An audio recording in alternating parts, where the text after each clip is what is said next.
Yo, yo, yo, what is up? We are back for another episode of the Not So Big Ben Show. Forgot my hat today. We're going to pretend I turn it around.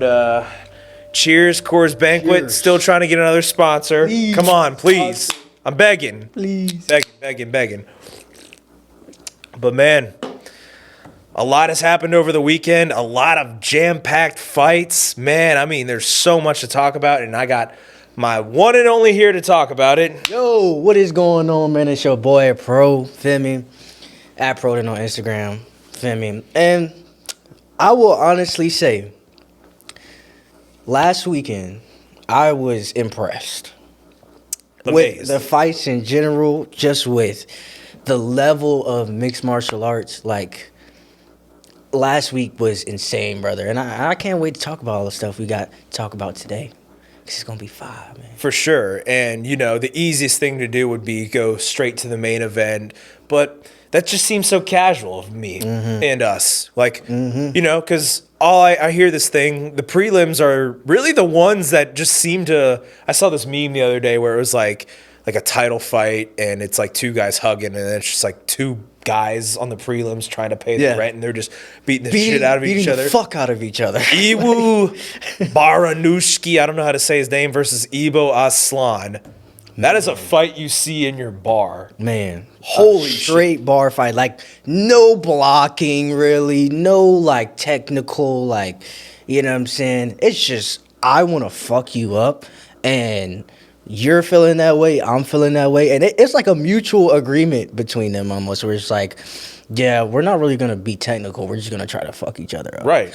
And it made it a really fun prelim card. And, I mean, it's just another reason, like you said, that people really got to watch these prelims, man. Yeah. Because there are some really exciting fights. And, I mean, sometimes you can see it's like the prelims are even better than the main event sometimes. Yeah. Or the main card, rather. So, yeah, it was a great fight. Shout out to him, man. It was a big win for him. But definitely wouldn't do that every fight, for sure. No. But that's the thing. Like, Ibo Aslan, like, he's kind of one of those, like kickboxers that went into MMA, but, like, doesn't, like, that's all he really is. And a fun fighter to watch. And, you know, he probably will stick around in the UFC for a bit because he's, he's just, like, fun to watch. And, you know, I mean, he may not win a lot, but, like, you know, just somebody that's like, yeah, it's a guaranteed $50K, like, bonus type of fight. Yeah. And, you know, it's funny you say that. Like, there'll be cards where it's like the prelims are great and then the main card sucks. I mean, it's like getting blue balls. Like, you think you're about to go fuck your chick, and then, like, it ends up just being a bunch of boring decisions. Yeah. And then, like, she just decides she's not in the mood. Yeah, then she's mad. Then she's hungry. You got to figure out what you want to eat, but she won't tell you what to eat. So it's like, yeah, exactly. But yeah, no. I mean, in all seriousness, though, like, other guys on the prelim, man, I was really impressed by Mansour Abdul Malik in particular, because you could say that he fought a can or whatever. That can would beat a bunch of people up who call him a can. I didn't think Mansour had much grappling in him, to be honest, and he fought a guy who I thought would be the better grappler to begin with. And he showed himself. He really showed himself. Like, a 10-finger guillotine, that's not easy to get in there. No, like, and people got to realize, like, doing something like that on somebody who's trained to do the same thing that you are doing every single day.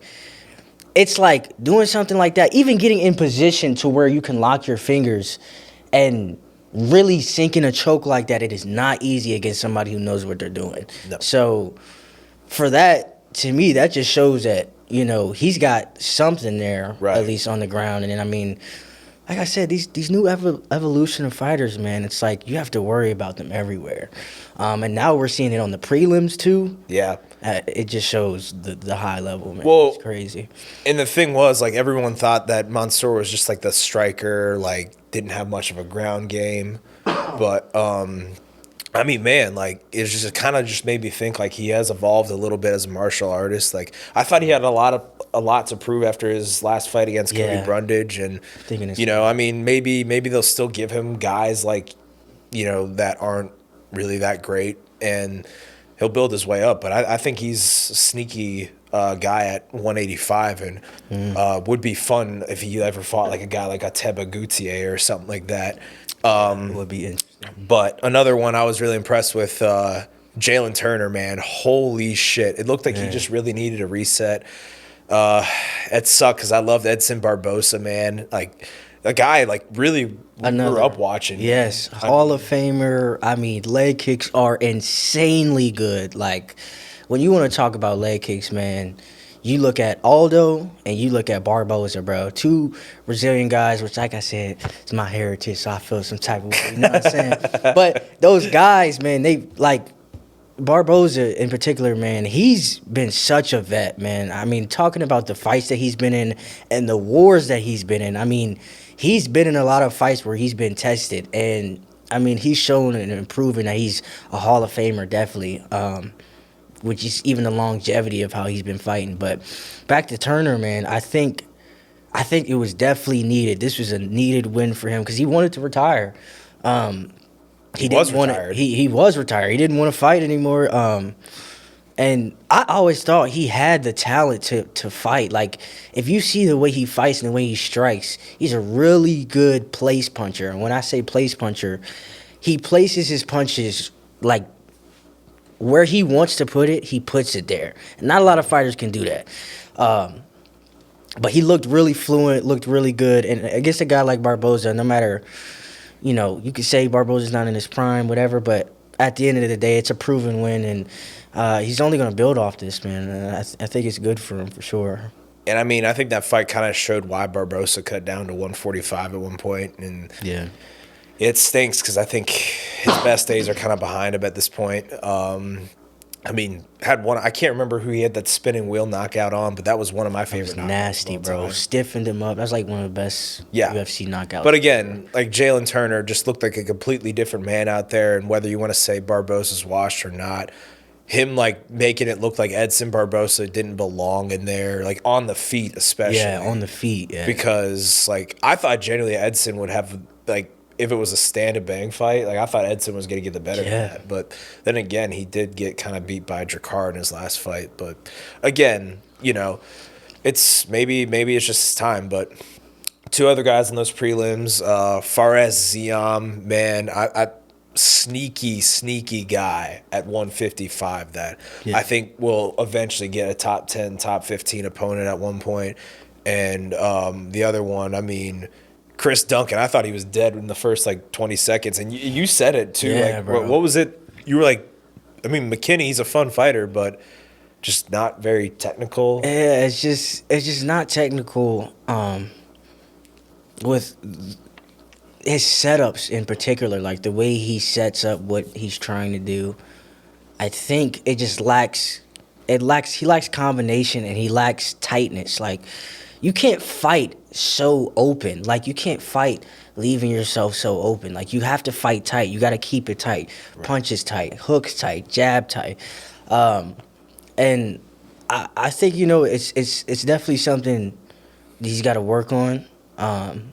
Because fighting like that, I feel like at the highest level, he won't be able to win. And, you know what I mean? Things happen. Guys get better, you know, over time. So, I mean, we'll see. No doubt. And, I mean, that was a really nasty submission by Chris Duncan, too. Yeah. I mean, like, he was rocked early. But, I mean, the guy's a fucking warrior. Like, he took that fight right after being in the bloodbath with Mateusz Rebetzi. That was a fight, man. I hated that fight was in the Apex. Yeah, I can't wait till they get rid of that. I mean, they never will, but I wish they would. But I mean, because like fights like those are why like you deserve a crowd. And I think they're putting more crowds inside the Apex now. I mean, shit.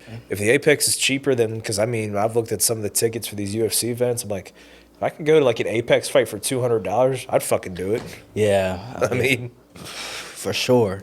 And I mean, the UFC, like I said, it's only getting bigger now. So much more people are getting into it. But if you want to go to a big card, you're going to have to buy them tickets early as you I waited late. I made a bad mistake. Yeah, man. It was 316 I went to, yeah. and that was a great card. I mean, it was yeah, the start of the main card, which most people only watch. I still don't understand why you only watch that, but whatever. Jan Blachowicz and Bogdan Guskov, what a great start. Man, I mean, Bogdan kind of proved to me like that he belongs up there with like, I don't know what to call it, the elite 205ers necessarily, but like he can definitely hang with. I see him as a top 15er. For sure. Yeah. But, and also, like, Jan still got it. Like, I think what Jan did in that last round solidified that he won that fight. To me personally, I think that 10-8 round 2, though.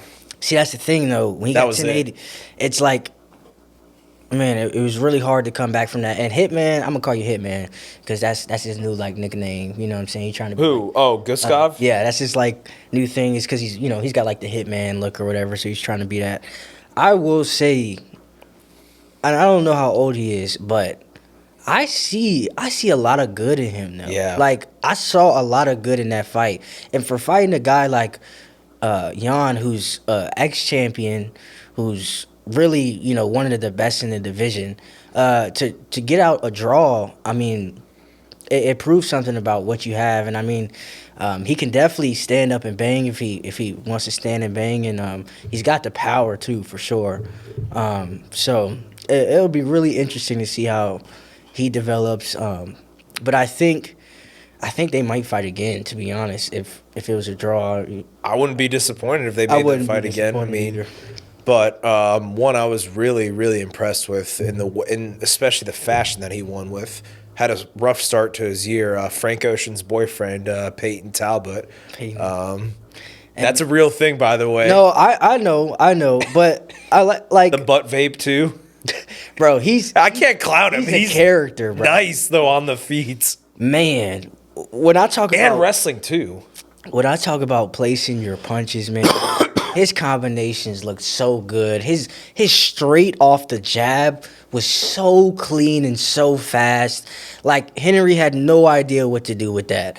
And like you said, even on the ground, that was his biggest thing. I mean, after, the fight that he lost because he couldn't do anything on the ground. That was like his main thing. And now going into, like a guy like Henry. He secured takedowns on a Olympic wrestler too. And he hit a nasty. His first takedown was a nasty inside trip, which is not a common thing. I just want people to realize that, like, people don't have that instinct to always hit an inside trip unless you know what you're doing, like, or unless you feel comfortable with hitting an inside trip. And which, in case for him, was perfect, I think, at the time, because Henry is shorter than him. So if he gets both underhooks, then he can totally do it. But flat out great performance. I mean, I think he is a serious problem, and his striking has always been a serious problem. But you use that with the grappling and seeing him take down, like you said, an Olympic medalist. That's not easy. That's not something anybody can just do any day. You know what I'm saying? Because that's Henry's life. If we want to be honest, Henry's life is wrestling, and for somebody to do that, a younger guy specifically, and I think he wrestled at Reno High School, which Ryan Bader went to Reno High School. Yeah. As well. Wait, Peyton did or Henry? Yeah, Peyton did. Oh, really? Yeah. I saw DC and Chael talking about it, but he actually, I heard he got recruited at Oklahoma State too, but I don't know what happened. Maybe things fell out or what, but I heard he was a pretty decent wrestler too, and now that he's proved it, I mean, the guy's got a high bar, man, and he can set himself up to be in that title picture for sure if he continues. No doubt, and he's now a top 10 because of top 10 bantamweight because of that win. And yeah. I mean, I thought Henry was going to win that fight going in just because it was the last dance, and I didn't think Talbot was very good. But, man, I mean, ever since that first loss, because MMA wrestling's way different than just, like, wrestling, and, like, especially, like, because you got to think of, like, when you're taking your shots, like, in a cage. Like, don't want to eat a knee when taking, because I've done it before. It's not fun. No, not at all. But credit to Henry, though. I will say he made that fight fun. Like, he didn't just give up on himself. Like, he went out on a shield. He was trying to go out on everything that he had. And I mean, like you said, it cost him, but I think from what I heard, he talked to Dana after. He got that $50K bonus. So, you know, he got it taken care of, and I think it was well deserved. And with that being said, Henry Cejudo, double champ, you can't take anything away from that. You know, Not at all. Might not have been the most likable in some eyes, but man, I mean, he was fun to watch in his prime. Like when he knocked out TJ Dillashaw the way that he did on steroids too. Yeah. Like TJ on steroids. 30 seconds. I mean, whether you're a fan or not, you got to give up for him. So props to you, Triple C. You're the man, and you and Kamaru have a great show. I love Pound for Pound. That's what it is. Yeah, it's an awesome podcast. And you're going to kill it. You're a great family man. And if Pro or I ever had the chance to like do a seminar with you, I would take that in a heartbeat. I would love to do it, man. Especially just his journey, man, and what he's been through. And I mean, a lot of guys that you see are good in the UFC now have been through. Like even Peyton Tablet himself used to stay at Henry's house. Like they used to, you know, train together. And say what you want, but Henry is a double champ. Henry is who he is. And for me, I think you left the UFC too early. I think you should have stayed because, man, your prime was you were a dog in your prime. But just going back to him and Peyton, it's just like, man, like he really surrounds himself with great talent, and he can really have an eye for great talent. And I think he knew Peyton was good, and I think he knew Peyton was going to be good, just because of, you know, how much time they spent together before they fought. But yeah, real class act guy, and I wish him nothing but the best and his family the best. And the podcast seems like it's going good for him too. So yeah, I mean, shoot. I thought he was going to be done after that Song fight when he got poked right in the eye. But, man, I mean, I did wish that he went out on a win. But, you know, not everything can be a fairy tale. And he knows that too. But it happened to Dustin too, man. So, you know. And they tried to set it up for him to win too. But, I mean, for Dustin. Man, I mean, and then a guy he made up with, Brandon Moreno, was tough to watch against Tatsuro Taira, and which I thought was an early stoppage for the first time getting finished. You have to give him more time as a champion. You have to. I mean, and this is like a thing, right, where it's like people can say like, oh, the ref should have done this, the ref should have done that, but it's hard to be a ref. Like, people don't understand. It is hard to really know, because you want to protect the fighter, right, as much as you can. Like, UFC obviously is a combat sport. You're going to get hit. You're going to get hurt. But nobody wants long-term damage. Nobody wants anybody in a wheelchair or not being able to provide for their family. So it's really a difficult thing to process when a guy is really out or if he's, you know, trying to fight. And I think, like you said, with Moreno, you have to give him more time. He's ex-champion. He's been through so many wars already, and I just think at that point he still had a little bit more to go. But for Taira, I mean, first of all, very quick. He was faster than Moreno. Yeah. Which Moreno is a slick, crispy, speedy boxer. So for Taira to kind of match him with that and then completely really dog wipe him on the floor, I mean, he's definitely sitting at that position where, I mean, you know, he might could be for a title shot next, but I mean, that division in itself is, you know what I'm saying? It's yeah, especially after the title fight that just happened. I mean, you know, first and foremost, congrats to Joshua Van.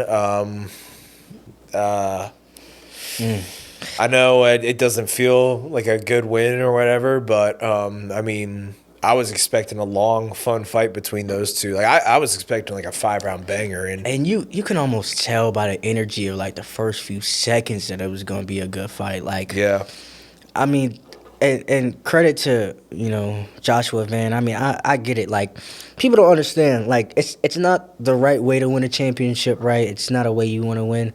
But at the end of the day, you still want a UFC title, bro. Right. And a UFC title is like the pinnacle of martial arts right now. If you have a UFC title, you're considered the best in the world, at least in mixed martial arts. So for that, I mean, I have to give him props. I mean, with an injury like that for Pantoja, it's in his age, he's gonna take a little bit. It's gonna take a little bit because an elbow, if you know what I'm saying, I don't know if it's a dislocated elbow or he broke his elbow, but any type of elbow, injury, it's gonna take you a hot minute to recover from, especially if you're a fighter, and you have to use it so much. So I pray for Pantoja a quick recovery. Because he was such a dominant champ, man. He was so good in his own right with what he did, and even the title defenses. I mean, he defended the title just like Merab did. So prayers to you, man. I hope you can get better. But like you said, now Van is probably gonna I think he's gonna have at least one more fight before the Pantoja fight, just because of the recovery time. Yeah. So we'll see if it's Tyra. It'll be interesting to see if it's that. I don't know for sure. UFC kind of works in weird ways and how they fights. Right, and I mean, I think soon, we'll get a Royval and Manel Kiper fighting, I think, coming up. So maybe that could decide it too, whoever fights Van next. 'Cause I mean, obviously Pantoja deserves the rematch, and it sucks losing that way, and I pray for a speedy recovery on him. Yeah. But man, I mean, it's just tough to see you lose your championship that way, especially like when I genuinely thought like there was a chance that he was gonna be like break Demetrius Johnson's record. I thought he was gonna go on that kind of run because he looked unstoppable, man. Yeah, like he really looked like he was a problem for everybody in that. It looked like nobody in that weight division could do anything with him. Like. Him having a fight with Moreno and Moreno beating the guys that he was beating. It was like, what I'm saying? It wasn't really anybody to fight. But now it just, with that injury, it just flips the whole division on top of his head. So it's it sucks. Yeah, it sucks, man. But I mean, again, and I know like generally going into that fight, I was like hyped for Van. I was excited for like a fun, see how Pantoja would handle the pressure and everything. Young guy. Like, because Van, like, he brings it, I mean. But I just generally, like, did not see a path to victory for Van going into that fight. And I guess that was it. But sucks, man. It is what it is. Yeah. And, move on. And I can't wait for that rematch. Hopefully it delivers. And, I think it will. But definitely. Man, that main event from that night, Merab and Petr Yan, man, I might have been watching that fight on a different goggles because I'm a massive Merab fan. I thought the fight was closer than the judges scored it, personally. I'm not saying it was a robbery. Obviously it wasn't because, man, I mean, Petr Yan had put on a striking clinic really that night. I mean, I never seen Merab busted in the face like that ever. I don't think. Never. It's never been that bad. And I will say, what I think, as soon as Yan lost to him, Yan watched every single fight that he was in after that. Yeah. Because his game plan was so good on every level, striking, defending takedowns, getting a takedown. Like, it was so good. It just seemed so well-rounded and perfect. And I saw his coach posted something on a tablet, like, of their game plan. And it was like, if A doesn't work, then we do B. And if B doesn't work, then we do C. And if C doesn't work, then we do D. And it's like, thinking like that, I mean, it looks crazy. And it's like, man, that doesn't seem like it would be realistic. But looking at how he fought Merab, he fought him with a great game plan. And I mean, a thing I'll say about Merab is, from what I've seen as a person that's in mixed martial arts, when he blocks or when he's moving away from a punch, he leaves himself wide open, specifically his body. Because if you see when Yan would come forward, he would kind of like do this, right? Yeah. But the right side of his body was open so much. Because he was so used to doing it, and Yan would just time it, body shots off it, time it. I mean, you seen it. I mean, the body kick, it literally had him yell like, like you could see, like, it really hurt him. Like, and it was crazy to see. And respect to him, first of all, because he got hit in the liver like 4 times. And the first kick, I feel like, me personally, I would have been like, I'd have been down, bro. Because, like, getting hit in the liver is not no joke. Like, Petr at all. Too. Exactly. With a striker that's precise like that, and that's strong. It was a really, really good fight. I think it was one of the best fights in that weight division that I've ever seen. Yeah. We need a trilogy in my life, and there's no way you don't give it there.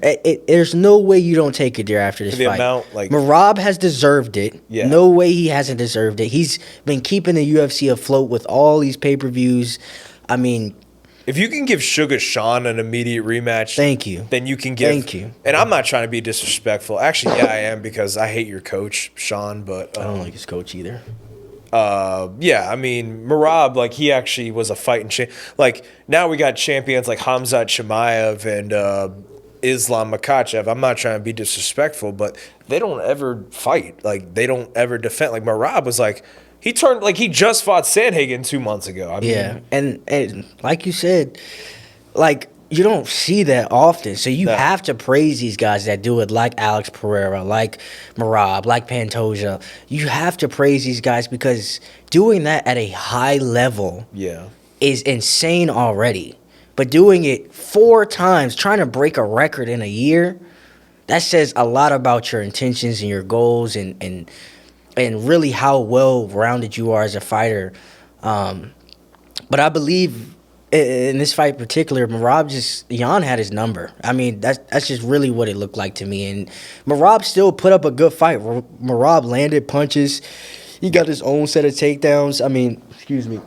I mean, it was, you know what I'm saying? It was a great fight. I think, like I said, one of the best fights I've ever watched in that weight division. That shit was so funny. Oh, I'm sorry. Go ahead. No, and it's really just, man, like, it's insane, man. I want to see it so bad. I want to see the trilogy so bad. It has to be. If it's not a trilogy, I'm going to be pissed because... And I'm thinking, Jan was thinking about doing it in his backyard in Russia. I'd be okay with it. And I would be fine with it, too. You know, Georgia's not too... No matter the time or place. Georgia's not too far from there. People might get killed in that crowd, though. Yeah, it would definitely That's what I worry serious. about. Because, like, them fans will try to kill each other. But, I mean, besides that, like, again... an entertaining fight, and I mean, what was it that I was just thinking of that was funny? Oh, when Merab like picked him up and he was like trying to get Dana White's him over. That's such a signature. And like you were saying, like Merab, like I felt like he was landing. Like I honestly thought he was landing more than Jan, and that's so crazy to say because like every shot that Jan landed was just like damage immediately. And I think that's what the judges. I think that's what the judges saw was they were both really landing, or they were both really striking at a good clip. I think Merab even had more strikes thrown than him. I'm pretty sure. I think he did. I think he had like 300. He's like it was like 315 and like 280 something. I think. But I like that judging though because you can obviously tell by the look of Petr after the fight and by the look of Merab after the fight, there's no way you can have a clear winner. I'm sorry. Merab just, he wore it on his face, and that was the first time, like you said, we really seen Merab wear all that blood on his face and really get cut up and banged, which Jan was too, but just not to the extent of Merab. No. And like you said, I mean, based off damage, he took the fight. And like you said, it would be real interesting to see what adjustments Merab will make, because I feel like I think if he has more time though, you know what I'm saying, and he's not cutting as much weight as he was like this year too, because that's another thing people were saying was like the weight cut. He looks awful when he weight cuts sometimes. Like he looks like he's killing himself. Like who doesn't though at that point? Yeah, I mean, but he does it like the old school way, is what they say also. And allegedly, I mean, Petr Yan in their first fight was fighting with one arm, and I heard that too. Like going, I believe it though. If you look at the fight, I believe. I mean, 100%. He wasn't striking the way he was in the like. Absolutely not. Like, but so I don't know if that's what it was, but I think too. I believe it even more because after what he did after that Merab fight, he went on like a 3-4 fight win streak, and his striking, especially when he faced Davis and Figueiredo, was absolutely one of the best. He beat Song Yadong on a torn knee. And I'm telling you, one of the best striking clinics I've ever seen throughout that tent after he lost to Merab. And I think people were underestimating. I think even Merab might have underestimated him a little bit. No doubt. Because, Jan was a champion, and it was controversial. But he got robbed twice. Yeah.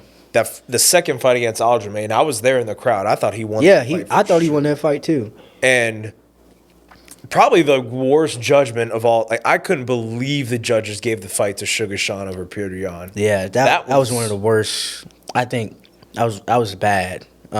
I could not believe. I thought Petr Yan won every round. I was like, "What are we doing?" And I think that's because Sean was just hot at the time, and Sean looked good. Don't get me wrong, but he was just the bigger draw. I feel like than Petr. So we can't say if that has to do. But with his it or big not, draw is like Fortnite kids, though. That's what I'm saying, though. I'm sorry.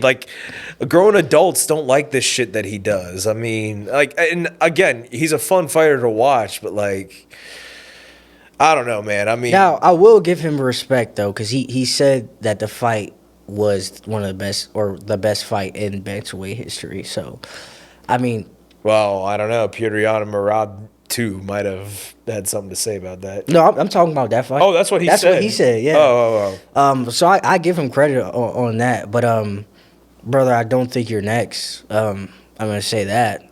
I don't think you're. Did you see that shit? And because I mean. There's fights coming up, and the fights in the crowd. I mean, the weirdest one to me was Jamal Hill and Joanna Jedge. That is. So I'll give you what I've heard about it, because I kind of went into. That wasn't even Jamal's girl.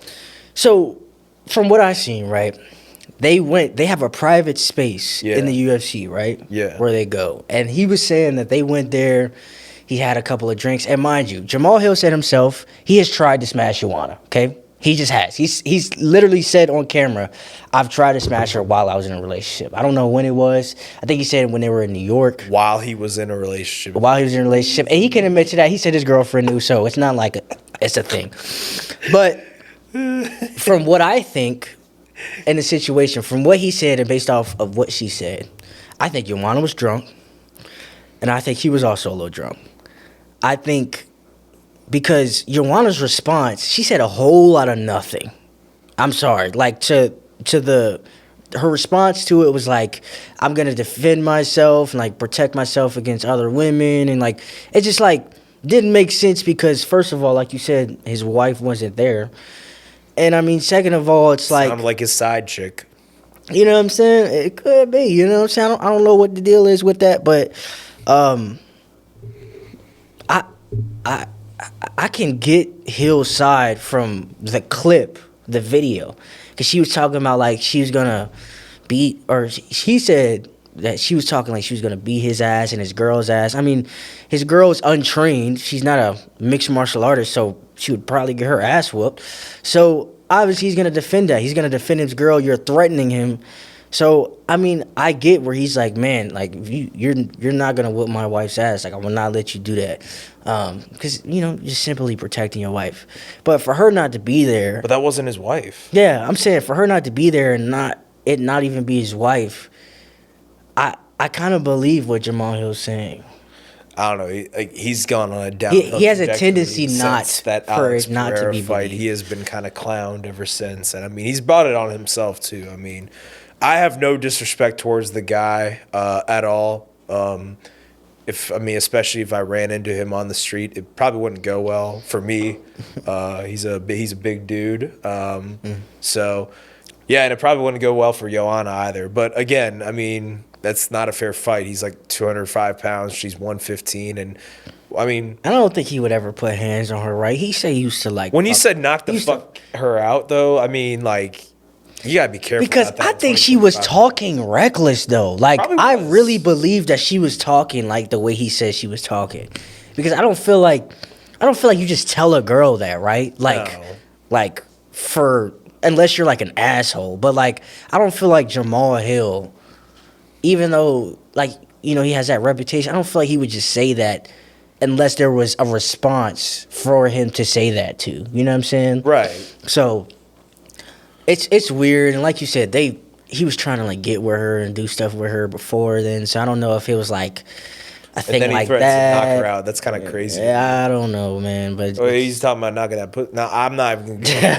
I'm not going there because Joanna would whip my ass too. I mean, I'm a trained guy, but like I would not fight a professional women's MMA fight. No, that's different, man. Those people. That's different. But fights that are going on, fights that were just announced recently. The title fights we got, kind of bullshit. Some of them.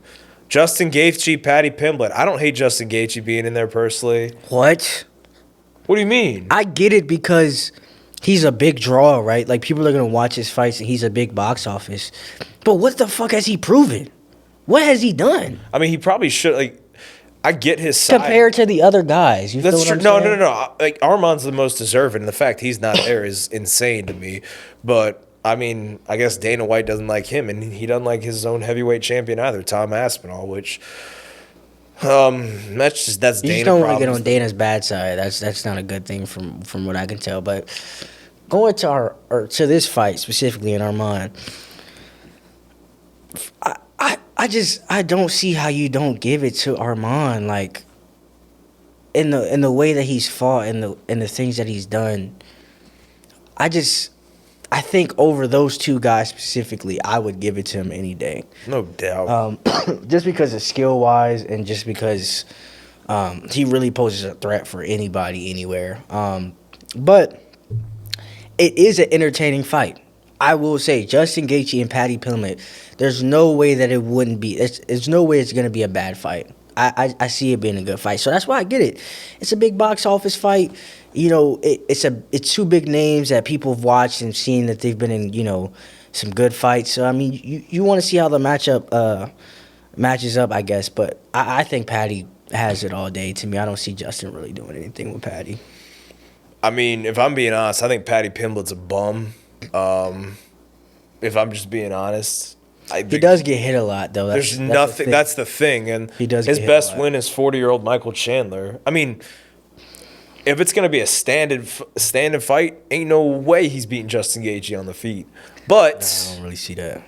What? I was saying I don't really see that because of, well, obviously Justin's he's like you can't compare him and Michael Chandler. No, you can't, and it doesn't matter Justin's because Justin actually win or loss. He could fuck up. He sets up his striking way better than Michael Chandler would ever do. So it's definitely, I think it's definitely a step up for sure. Paddy. And I know Justin wants to fight for the title, and if he doesn't, to be honest, I think if you don't win this fight, man, it's really up to you to figure out if you really want to keep fighting or, you know what I'm saying, what you want to do. Nobody can say that for you, but right. Like I said, I think the fight should be interesting. Maybe not the right call, but at the end of the day, I can get the box office behind it. So for sure. And I mean, I don't know if that should have been the main event though, because the one right behind it, Kayla Harrison, Amanda Nunes, man. I mean, I'd rather see that as the main event. I would too, me personally, because of there's a story to it too. They both used to train together, so I think, and Amanda was saying they both knew it would happen like sometime. It's not like Colby versus Jorge though, like when they were at American Top Team though. Hell no. It's not like that, but I think they both have a mutual respect for each other. Right. And it will be really interesting for me to see. I wouldn't say Kayla, because we've seen what Kayla is brought to the table, right? Right. But we haven't seen Amanda in what 4 years? I don't know how long it's been. 2 years, 3 years almost. But it's been a little while, and I will say that those layoffs mean something. Ask Michael Chandler. Ask guys who have taken that long layoff and have come back. You can see it takes something off of you. But she is probably one of the best women fighters in the UFC of all time. I think behind Ronda Rousey, it's her. Like, she's right there. So I think it's too, like you said, it's just they're two diesel women. Like, they're two big women. Their fighting styles are definitely. It's an interesting clash between, striker versus grappler, judo grappler. Let alone which Ronda Rousey was a judo grappler. So, like I said, it'll be interesting. I will say I know Amanda has seen it before. Like I said, Ronda Rousey was a really good judo grappler. So it's not like she hasn't been in the realm with judo fighters. But again, Ronda didn't even try to do any judo with her. She just tried to strike. That was her downfall, unfortunately. That was bad. That was her downfall, unfortunately. That's when I think. And now she's trying to box Katie Taylor. I was like, God. Katie Taylor would fuck her up bad. I know she would fuck her up bad. That's not even a fight. Like, that's the thing. And I'm not trying to be disrespectful to Ronda or anything, but her strike is generally some of the worst I've ever seen. I'm not. Again, I know that's disrespectful, but and like you were saying with Chandler with the long layoffs, and congrats to Chandler on getting a wrestling, real American, whatever wrestling it is, going on. I'm starting to watch that though. It's good. It's entertaining. Outside of that though, that's where you belong, buddy. You're not a UFC fighter. I'm sorry, man. Like you're trash. I'm sorry. Like you're a good guy, but like.